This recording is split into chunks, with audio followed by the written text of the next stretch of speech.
Hello hi. Eggs అయితే boil చేస్తున్నాడు. చిన్నప్పుడు మా అమ్మ ఊరికే అడిగేది ఏం కర్రీ చేయాలి, ఏం కర్రీ చేయాలి అని. అప్పుడైతే అసలు ఏమీ చెప్పకపోయేవాళ్ళం. ఇప్పుడు అనిపిస్తుంది మమ్మీ అమ్మ ఎందుకు అడుగుతుంది అనేసి. చాలా పర్టికులర్గా అడిగేది ఏం చేయాలి, ఏం చేయాలంటే పిల్లలకి ఏం తినాలనిపిస్తే అది చేసి పెడితే బాగుంటుంది కదా అని. అప్పుడు స్కిప్ చేసేవాళ్ళం. ఇప్పుడు నేను ఇంట్లో ఎవరిని అడిగినా కూడా ఏం కర్రీ చేయాలంటే నీ ఇష్టం అంటారు.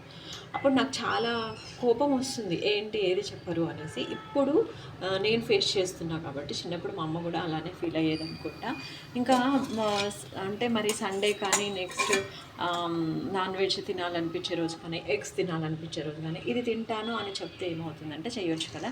నేనైతే వెజిటేరియన్ కాబట్టి నేను ఇలాంటి వాటితోని తృప్తి పడతాను. బట్ నాన్ వెజ్ తినేవాళ్ళు ఎగ్స్ తినేవాళ్ళు చెప్తేనే కదా నాకు అర్థమవుతుంది. సో నేను ఇంకా ఇలా కన్ఫ్యూజన్లో ఏదో ఒకటి చేసేస్తూ ఉంటాను.